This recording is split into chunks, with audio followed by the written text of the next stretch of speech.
Hey everybody, I'm Joyce Haddad and welcome back to Keep It in the Heart TV. And today we're going to talk about if you look your best, you feel your best. And we all know that feeling good starts from the inside out. But part of the feeling good means taking care of ourselves, pampering ourselves and giving ourselves some love.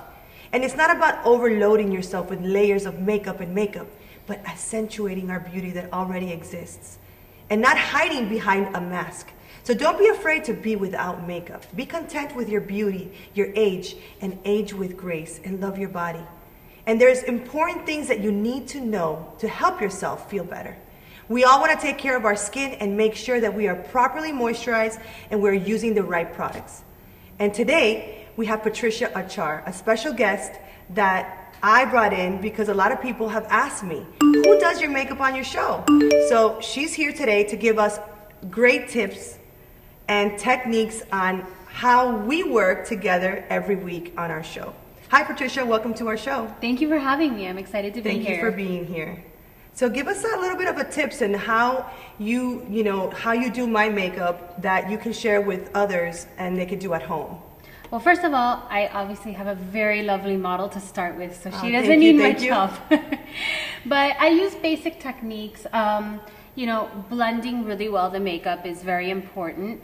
Another technique that is very popular right now, you'll see it on the runways, to the Miss Universes, to even the Kardashians, using something called contouring and highlighting. It's all the rage in the makeup world right now. For her look today, I started with her primer. You always want to start with a primer, because it's going to fill in any fine lines you have, your pores, and it's going to hold on and anchor your makeup down. After I added the primer, I put on her foundation. Joyce likes to use the Kat Von D Lock-It Tattoo Foundation. This is a great foundation. It has excellent coverage. It's got very heavy coverage, so if you're using it for a night out or an event or a photo shoot or something like that, I would highly recommend this. If you like something that's a little bit less heavy, something that's not going to be too heavy, my favorite foundation is Makeup Forever HD foundation. So you have options out there. To apply the foundation, I used a flat brush by Sigma. This is a flat kabuki brush, the F80. And when I'm applying it to her face, I'm slowly just tapping it in and doing little small movements. By tapping it in, it ensures that I cover every single inch of her face, even pores, lines. Not that she has many of them, but everybody has lines on their face and pores. So when we're applying, we just slowly tap just like that. When I finished, then I moved on to her eyes.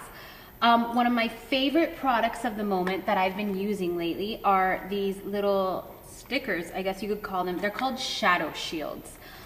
These things are great because I am a little bit of a mess when I put on especially darker shadows. I'm sure a lot of you have noticed when you put dark shadows on, you'll have fallout sometimes, and the fallout falls right here. Yeah, and it stains. And then let's say you're using black, you have black on your face, and then you have to wash off whatever base you've already put on, and that can be time consuming. This completely takes that out. It's a little sticker. I've also seen people use tape to achieve the same look. The only problem with tape is when you take it off, it can stretch and damage the very sensitive skin around your eye. This is made specifically for skin, so when you take it off, it's not damaging. So after I applied the shadow shields, I always start by doing the frame of her eye. And the frame of your eye are your eyebrows. What I did was I grabbed a dark brown shadow in this pretty little small angled pencil brush. And a lot of my clients say, I don't know how to fill in my eyebrows. It's very simple. If you can draw a straight line, you can fill in an eyebrow. So we started down here, and I just basically followed the natural line of her brow, filling it in. And then obviously up here, I started in the middle and I started putting where the arch should be, coming all the way back down like that. And then whatever product I had left over on my brush, I just started filling in little by little. If I needed more product, I grabbed more.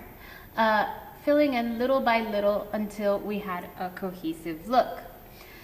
After I did that, that's when we started applying the eyeshadow. Now, no matter what color, and this is the best tip I'm going to give you, no matter what color eyeshadows you're blending, you always want to start with a neutral shade in your crease that's about 2 shades darker than your natural skin tone. And why is that? Well, everybody has beige undertones. At the end of the day, it doesn't matter if you're very, very pale or you're very dark. At the end of the day, nobody is purple or green. So the idea is to get a blending brush. My favorite blending brush is this one from Sigma. It's the tapered blending brush, the E40 brush. And I used, a neutral tone like this one on her. And I just grabbed a little bit of product on my brush and I just ever so slightly and slowly started putting it in her crease. When you're applying eye makeup, a big key is to always just apply it little by little, slowly, slowly, always using a very light hand when you're applying it to your face. That way, if you make a mistake, it's a lot easier to correct. After I applied that, I grabbed a smaller shading brush and I grabbed a darker color brown and I started here in the corner of her eye, just going all the way down to the lash line and working my way in little by little. And like I said, it took me a few passes on the eye to achieve the color that we wanted. And then finally, to finish off the look, I grabbed a dark black color and did the same thing, just very slowly achieving that nice blend little by little and with a very light hand. Once I finished with that, we applied a little bit of black gel eyeliner to the top of her lash line. We didn't do a cat eye because we didn't need to.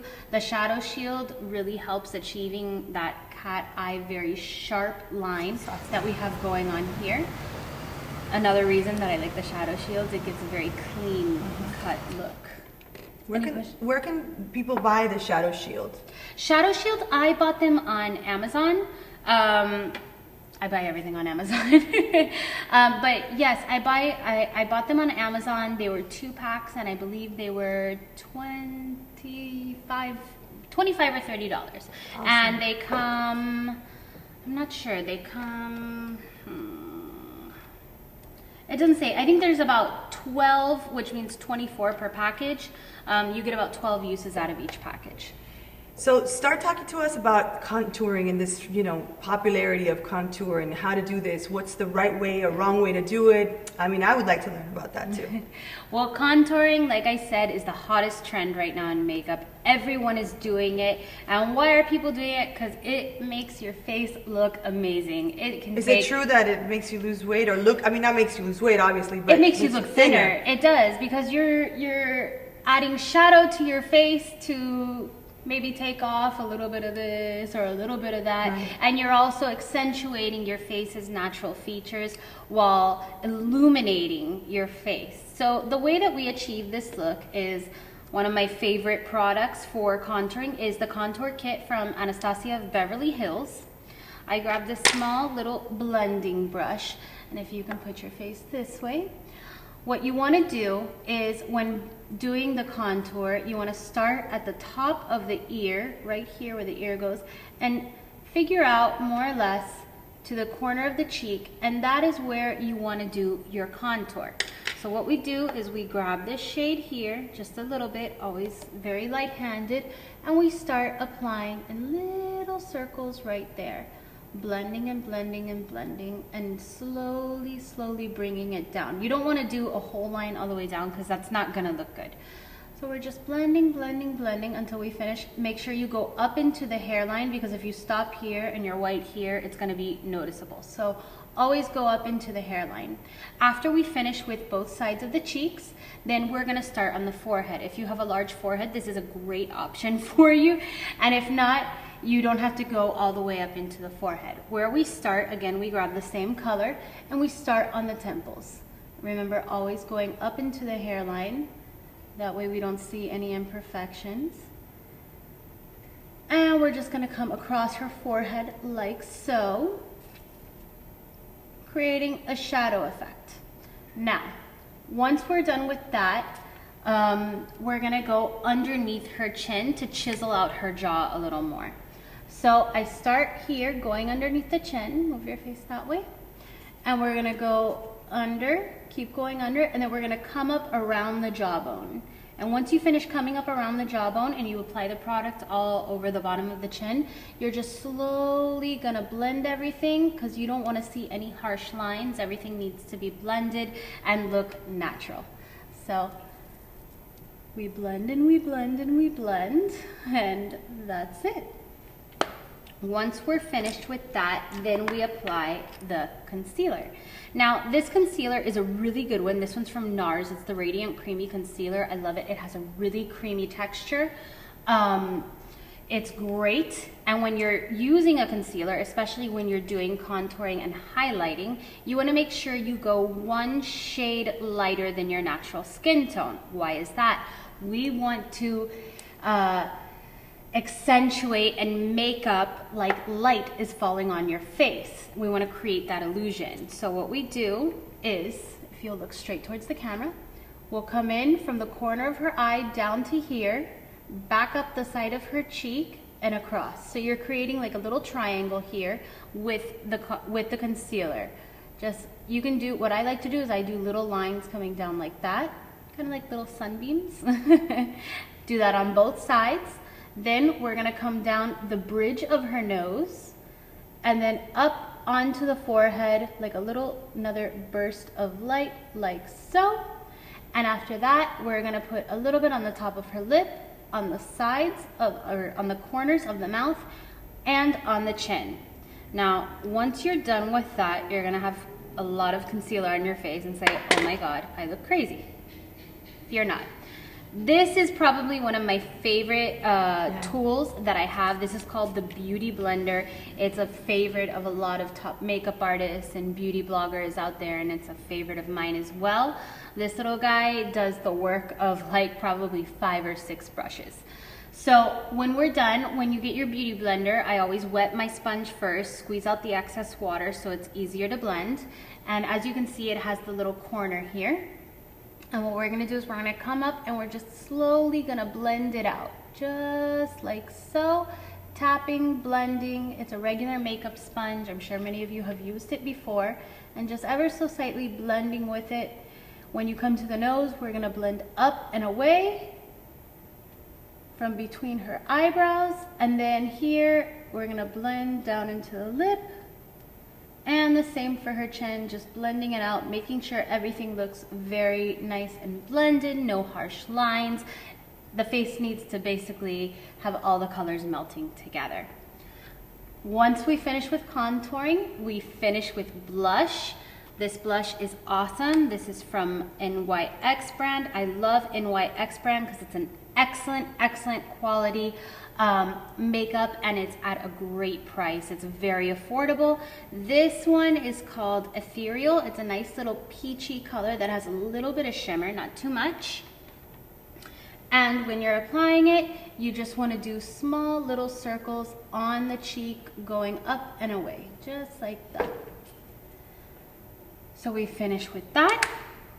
Another tip I forgot to mention when you're contouring, when you're using the bronzer or whatever you're using to contour your face with, make sure it's completely flat, that it doesn't have any shimmer in it or any glitter, because it's gonna ruin the contour if you have that. The idea is to not have light fall in that area, and if you have shimmer or glitter, it's gonna attract light. Yeah. So there's another tip. And then to finish off, we just put some mascara on her eyes. You can also put false lashes on at this point, and that's it. Trisha, how about sunblock? Well, sunblock is very important, but there's certain times that you should use it and certain times that you shouldn't. When you shouldn't. A day like today with you, if you're going to be filming, if you're going to be taking pictures, with the bright lights, the sunblock can reflect against those lights and it can wash you out and make you look really white, and you'll see really white in the pictures, which is something that you don't want. For day to day, absolutely put sunblock on every day under your makeup. A lot of moisturizers come with it already in it. So that's my recommendation. Well, thank you, Patricia, for being on my show. Thank you for your tips and for giving all of your techniques to our viewers. Remember, guys, makeup does not make you prettier. It just accentuates the beauty that you already possess. So if you like today's tips, please share it with your friends. Follow me on Facebook, Instagram, and Twitter. And if you have any questions, please send them to info@keepitintheheart.com. And always remember to keep it in the heart.